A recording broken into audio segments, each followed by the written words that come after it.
ایک مسلمان اگر غسل جنابت کرنا چاہتا ہے تو اسے چند چیزوں کا خیال رکھنا چاہیے۔ سب سے پہلی بات، رسول اللہ صلی اللہ علیہ وسلم کی حدیث کی روشنی میں، جو حدیث سیدنا انس رضی اللہ تعالی عنہ سے مروی ہے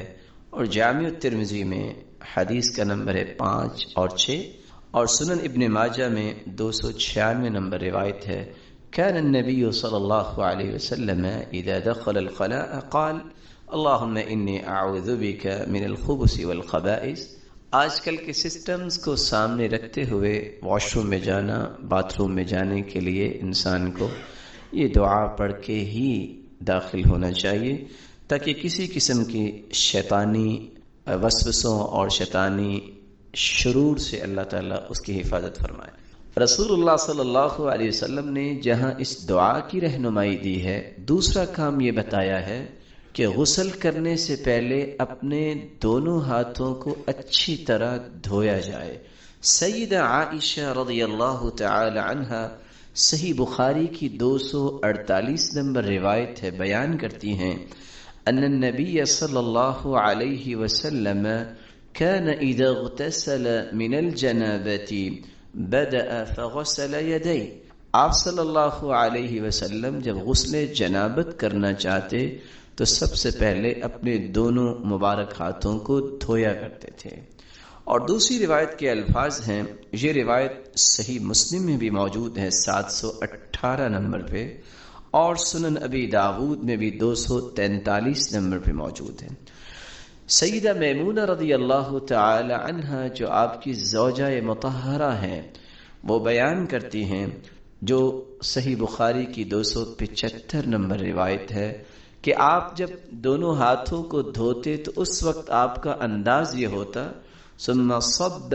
بیمینہ علی شمالہ، دائیں ہاتھ سے پانی لے کے بائیں ہاتھ پہ ڈالتے اور پھر اپنے دونوں ہاتھوں کو اچھی طرح دھو لیا کرتے تھے۔ پھر اس کی مزید تفصیل بیان کرتے ہوئے خود سیدہ میمونہ رضی اللہ تعالی عنہ بیان کرتی ہیں کہ آپ ایک مرتبہ دھوتے یا 2 مرتبہ دھوتے یا 3 مرتبہ دھوتے۔ فرماتی ہیں فغسل یدہ مرتین او ثلاثا، رسول اللہ صلی اللہ علیہ وسلم دعا پڑھنے کے بعد جو رہنمائی دے رہے ہیں کہ دونوں ہاتھوں کو دھویا جائے 2 مرتبہ یا 3 مرتبہ، یہ صحیح بخاری کی 275 نمبر روایت ہے۔ تیسرا کام غسل جنابت میں، ان اللہ لا یستحی من الحق، اللہ تعالی حق کو بیان کرنے سے حیا نہیں کرتے۔ سیدہ میمونہ رضی اللہ تعالی عنہ بیان کرتی ہیں، اور صحیح بخاری کی 249 نمبر روایت اور صحیح مسلم کی 718 نمبر روایت اور جامع الترمذی میں 104 نمبر اور سنن ابی داود میں 243 نمبر اور سنن النسائی میں 416 نمبر اور سنن ابن ماجہ میں 573 نمبر یہ روایت ہے۔ وغسل فرجہ وما اصابہ من الاذى، اپنے پہلے ہاتھوں کو دھونے کے بعد پھر استنجا کیا جائے، اور جہاں بھی جسم پہ کوئی علائش یا نجاست لگ گئی ہے تو وہاں سے اس کو دھو دیا جائے۔ چوتھا کام جو رسول اللہ صلی اللہ علیہ وسلم نے سمجھایا ہے، اپنے ہاتھوں کو دوبارہ سے مٹی پہ رگڑ کر صاف کرنا استنجا کے بعد۔ سیدہ میمونہ رضی اللہ تعالی عنہا ہی روایت کرتی ہیں، اور یہ روایت صحیح بخاری کی 265 نمبر اور صحیح مسلم کی 722 نمبر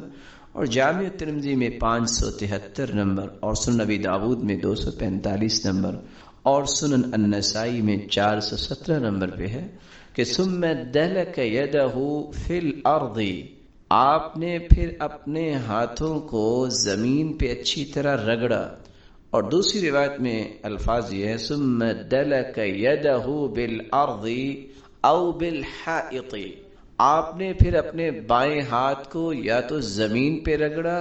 اس وقت دیواریں بھی مٹی کی ہوتی تھی تو آپ نے مٹی کی دیوار جو تھی اس دیوار کے ساتھ جو ہے اپنے ہاتھ کو رگڑا۔ پانچواں کام دوبارہ رگڑنے کے بعد پھر ہاتھوں کو دھویا جائے۔ رسول اللہ صلی اللہ علیہ وسلم کی زوجہ مطہرہ سیدہ میمونہ رضی اللہ تعالی عنہا ہی بیان کرتے ہیں، صحیح بخاری کی 275 نمبر روایت ہے، صحیح مسلم کی 245 نمبر اور سنن ابی داود کی بھی 245 نمبر روایت ہے، سنن نسائی کی 417 نمبر روایت ہے۔ فضرب بيده الارض فمسحها ثم غسلها، آپ نے جب اپنے ہاتھوں کو زمین پہ رگڑا اس کے بعد پھر ہاتھوں کو دھویا۔ رسول اللہ صلی اللہ علیہ وسلم نے چھٹی رہنمائی یہ دی ہے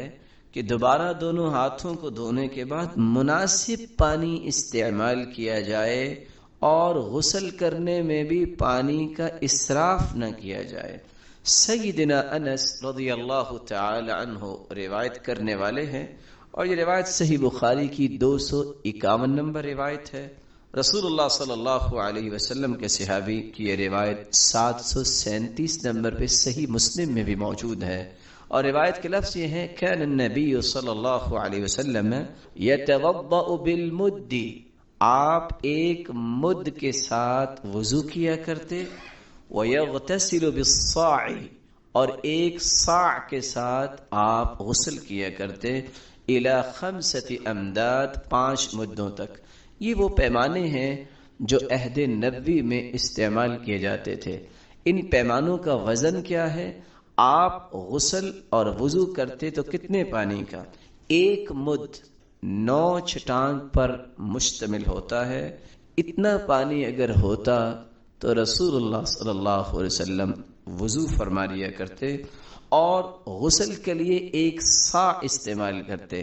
آج کل اگر اس پیمانے کے مطابق وزن نکالا جائے تو 2 کلو اور 11 چھٹانگ اتنے پانی میں سے آپ غسل فرما لیا کرتے تھے۔ اور مقصود یہ ہے کہ رسول اللہ صلی اللہ علیہ وسلم نے پانی کا اسراف نہیں کیا۔ رسول اللہ صلی اللہ علیہ وسلم نے جب غسل کیا تو رسول اللہ صلی اللہ علیہ وسلم نے 7واں کام یہ سمجھایا کہ تمہیں وضو کرنا ہے جس طرح نماز کے لیے وضو کیا جاتا ہے۔ رسول اللہ صلی اللہ علیہ وسلم کی زوجہ مطہرہ عائشہ رضی اللہ تعالی عنہا ہی روایت کرتی ہیں اور یہ روایت صحیح بخاری کی 248 نمبر اور 718 نمبر صحیح مسلم کی روایت ہے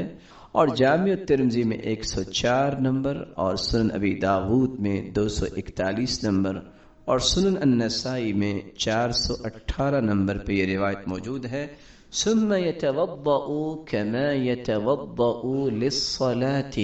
آپ صلی اللہ علیہ وسلم مناسب پانی لے کے غسل سے پہلے وضو کرتے جس طرح نماز کے لیے وضو کیا کرتے تھے۔ نماز کے لیے وضو کیا کرتے تھے۔ وضو کا طریقہ آپ نے سن لیا، لیکن یہاں ایک بات لکھ لی جائے بطور نوٹ کہ جب غسل جنابت کیا جاتا ہے تو وضو کے تمام اعمال کیے جاتے ہیں لیکن سر کا مسح نہیں کیا جاتا۔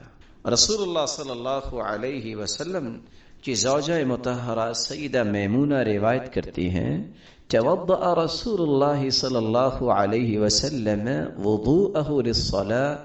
غیر رجلی، آپ نے وضو کیا جیسے آپ نماز کے لیے وضو کیا کرتے لیکن پاؤں کو نہیں دھویا۔ ایک بات کہ مسح نہیں کیا جائے گا، دوسری بات اس صحیح بخاری کی روایت کی روشنی میں جو 249 نمبر ہے، آپ نے پاؤں کو اس وقت نہیں دھویا جب وضو کیا۔ سیدنا عبداللہ ابن عمر رضی اللہ تعالی عنہ فرماتے ہیں، انہ غسل قدمیہ بعدما جف وضوءہ، آپ صلی اللہ علیہ وسلم نے وضو کا پانی خشک ہو جانے کے بعد دونوں پاؤں کو دھویا۔ صحیح بخاری کی 275 نمبر روایت ہے۔ لیکن یہاں یہ فیصلہ کرنا ضروری ہے کہ وضو کرتے وقت اور غسل کرتے وقت پاؤں دھوئے کب جائیں گے۔ دوسری روایت کے الفاظ ہیں کہ رسول اللہ صلی اللہ علیہ وسلم کے بارے میں سیدہ میمونہ روایت کرتی ہیں اور یہ صحیح بخاری کی 275 نمبر روایت ہے اور صحیح مسلم کی 722 نمبر روایت اور جامع الترمذی میں 103 نمبر اور سنن ابی داود میں 245 نمبر اور سنن ابن ماجہ میں 573 نمبر پہ ہے کہ ثم تنحى من مقامی جس جگہ آپ غسل کر رہے تھے آپ پھر وہاں سے پیچھے ہٹے، اس جگہ سے دوسری جگہ منتقل ہوئے، فغسل قدمین، آپ نے پھر اپنے قدموں کو دھویا۔ تو ان چاروں روایتوں کو جمع کر کے خلاصہ یہ ہے، وضو کیا جائے گا جس طرح نماز کے لیے وضو کیا جاتا ہے، مسح نہیں کیا جائے گا۔ لیکن اگر آپ ایک ایسی جگہ پہ وضو کر رہے ہیں اور غسل کرنا ہے جہاں مٹی ہے اور چھینٹے اڑ کے پھر پاؤں میں پڑنے کا خطرہ ہے، تو آپ پاؤں کو بھی ابھی نہ دھوئیں، جب غسل کر لیں تو اس کے بعد پاؤں کو دھوئیں۔ اور اگر آج کل کے جیسے سسٹم ہے کہ انتہائی نظافت کے ساتھ سسٹم کو ترتیب دیا گیا ہے اور چھینٹے پڑنے کا کوئی مسئلہ نہیں ہے، تو پھر پہلے سے ہی اپنے پاؤں کو دھو لیا جا سکتا ہے۔ رسول اللہ صلی اللہ علیہ وسلم نے 8واں کام یہ بیان کیا۔ سیدہ عائشہ بیان کرتی ہیں، ثم يدخل اصابعه في الماء، آپ نے اپنے دونوں ہاتھوں کی انگلیاں پانی میں داخل کی، صحیح بخاری کی 248 نمبر روایت ہے۔ اور 9واں کام یہ کیا، پانی کے ساتھ اپنے ہاتھوں کو گیلا کرنے کے بعد بالوں کی جڑوں میں پانی کو داخل کیا، دونوں ہاتھوں کو اسی طرح اپنے بالوں میں لے گئے، بالوں کی جڑوں تک پانی پہنچانے کے لیے۔ سیدہ عائشہ رضی اللہ تعالی عنہ روایت کرتی ہیں، یہ صحیح مسلم کی 718 نمبر اور صحیح بخاری کی 248 نمبر روایت ہے۔ فَيُخَلِّلُ بِهَا أُصُولَ الشَّعْرِ، پھر آپ صلی اللہ علیہ وسلم نے بالوں کی جڑوں میں اچھی طرح خلال کیا۔ اور دوسری روایت کے الفاظ یہ ہے، ثُمَّ تَخَلَّلَ بِيَدِهِ شَعْرَهُ، پھر آپ نے اپنے ہاتھوں سے بالوں کا خلال کیا۔ کب تک؟ حَتَّى إِذَا ظَنَّ أَنَّهُ قَدْ أَرْوَى بَشَرَتَهُ، جب تک کہ سر کی جلد کو تر نہیں کر لیا۔ ثُمَّ أَفَاضَ عَلَيْهِ الْمَاءَ 3 مرات، پھر آپ نے 3 مرتبہ اپنے سر مبارک پر پانی کو بہایا۔ 10واں کام، ہم یہ کام اس لیے ترتیب سے اور نکات کی شکل میں پیش کر رہے ہیں تاکہ کوئی چیز فوت نہ ہو جائے اور یاد کرنے میں بھی آسانی ہو۔ پھر رسول اللہ صلی اللہ علیہ وسلم نے 3 چلو پانی کے اپنے سر مبارک پہ ڈالے۔ سیدہ عائشہ رضی اللہ تعالی عنہ، صحیح بخاری کی 248 نمبر روایت اور صحیح مسلم کی 718 نمبر اور سنن نبی داود کی 242 نمبر اور سنن النسائی کی 418 نمبر روایت ہے، اور سنن ابن ماجہ میں 574 نمبر یہ روایت ہے۔ ثم يصب على رأسه 3 غرف بيده، پھر آپ نے 3 چلو پانی اپنے سر پہ بہائے۔ 11واں کام، جسم کے دائیں اور پھر بائیں جانب پانی بہانا۔ کس انداز سے؟ سیدہ عائشہ رضی اللہ تعالی عنہ بیان کرتی ہیں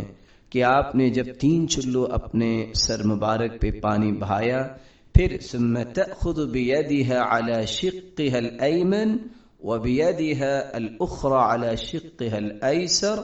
آپ نے پانی لے کر دائیں جانب بہاتے اور دوسرے ہاتھ سے پانی لے کر بائیں جانب یعنی اپنے دائیں کندھے پہ اور بائیں کندھے پہ آپ نے پانی کو بہایا۔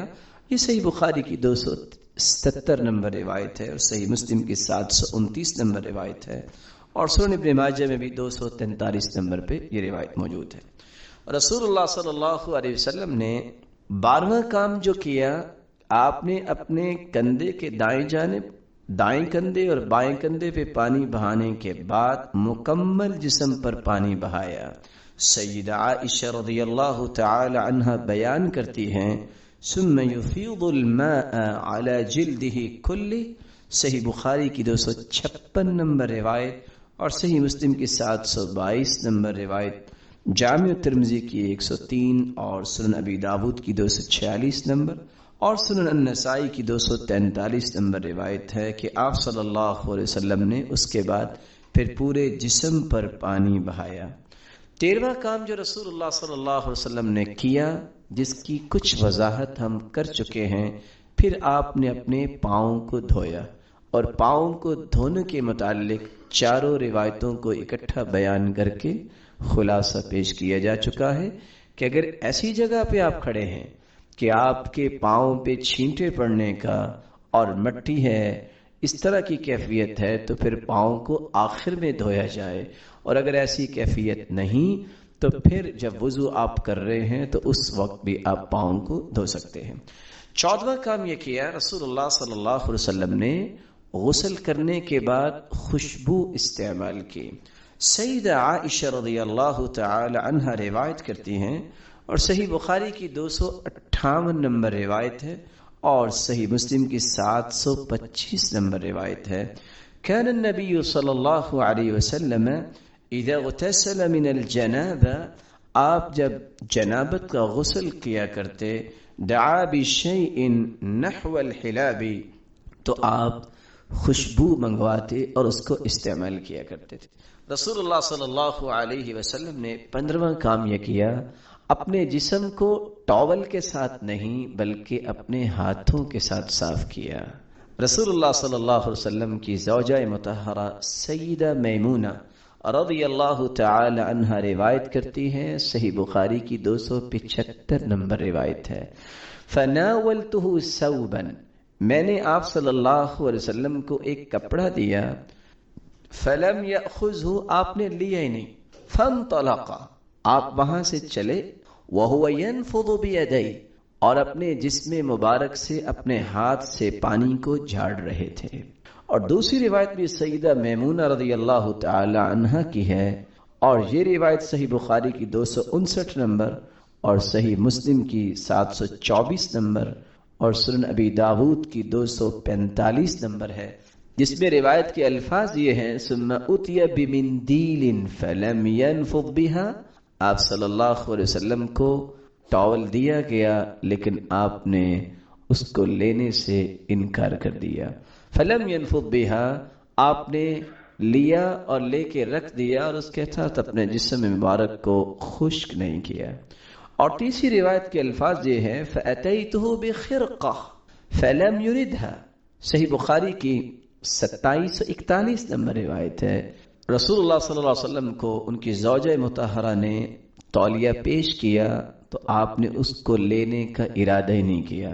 تو 274 نمبر یہ روایت اور پچھلی دونوں روایتیں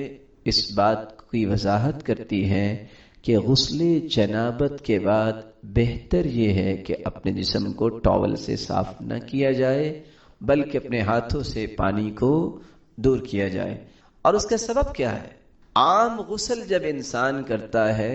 تو اس وقت رسول اللہ صلی اللہ علیہ وسلم نے ٹاول لیا ہے، وضو جب کیا ہے تو وہاں بھی آپ کو زوجہ مطہرہ نے تولیہ پیش کیا تو آپ نے اعضائے وضو کو اچھی طرح اس ٹاول سے صاف کیا ہے، لیکن اس موقع پہ کیوں نہیں صاف کیا؟ آج ڈاکٹرز کی رپورٹ بھی یہی بتاتی ہے، جو کائنات کے سب سے بڑے طبیب نے 1400 سال پہلے امت کو سمجھا دیا کہ ایسی کیفیت میں اللہ رب العزت کا جو نظام ہے، پانی ایک بہت بڑی طاقت ہے۔ انسان کے جسم میں کسی قسم کا تناؤ یا کسی قسم کی کمی یا کسی قسم کا جو نقص واقع ہو سکتا ہے، یا انسان کی طاقت یا انرجی ویسٹ ہوتی ہے،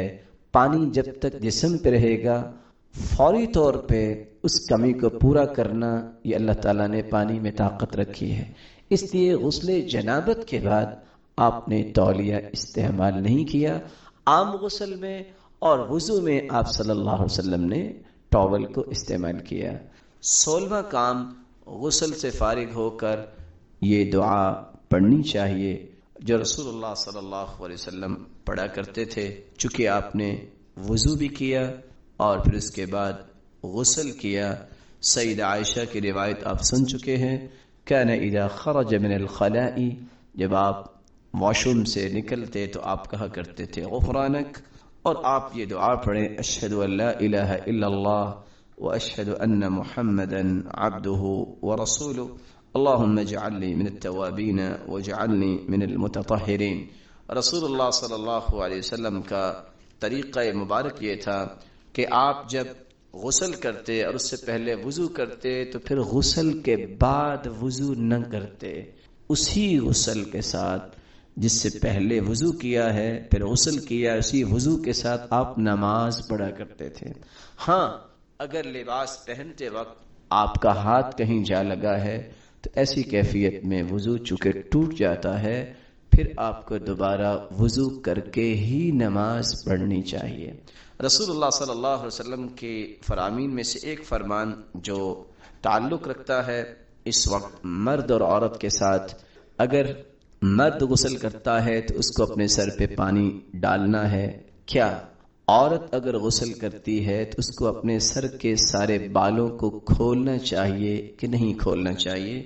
دو روایتیں اس بات کا فیصلہ کرتی ہیں۔ رسول اللہ صلی اللہ علیہ وسلم کا فرمان ہے، ثوبان رضی اللہ تعالی عنہ روایت کرتے ہیں، اور یہ روایت 249 نمبر صحیح ابی داؤد کی روایت ہے اور 616 نمبر صحیح الجامع کی شرح السراج المنیر کی روایت ہے۔ اما الرجل، رسول اللہ صلی اللہ علیہ وسلم نے فرمایا، رہا مرد، فَلْيَنْشُرْ رَأْسَهُ، اس کو سر کے بالوں میں پانی ڈالنا ہے، اس کو کھولے، فَلْيُغَسِّلْهُ، اور اچھی طرح اپنے بالوں کو دھوئے۔ آخری بات جو غسل کے متعلق ہے کہ پانی اگر نہیں ملا تو پھر انسان کو کیا کرنا چاہیے؟ پچھلی مجلس میں آپ روایت سن چکے ہیں، پانی کی عدم موجودگی میں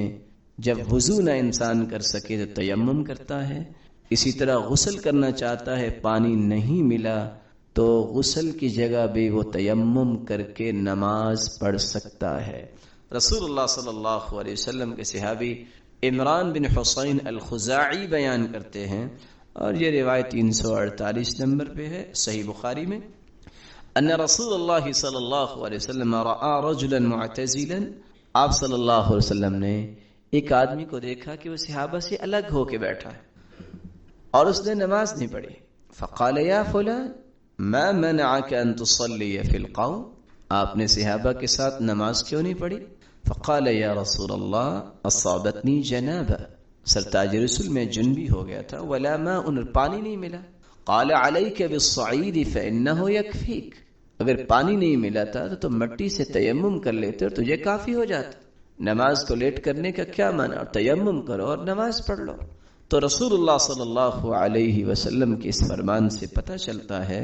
کہ اگر وضو کرتے وقت پانی نہیں ملا تو تیمم ہو سکتا ہے، تو غسل کرتے وقت بھی پانی نہیں ہے تو تیمم کر کے انسان نماز پڑھ لے۔ رسول اللہ صلی اللہ علیہ وسلم نے تیمم کا جو طریقہ بیان کیا ہے وہ آپ نے پچھلی مجلس میں حدیث بھی پڑھی اور اس کی تفصیلات بھی کچھ سنی تھی۔ اللہ رب العزت ہمیں عمل کی توفیق عطا فرمائے اور شریعت کے ان پہلوؤں کو سمجھنے کی توفیق عطا فرمائے۔ International Islamic Research Center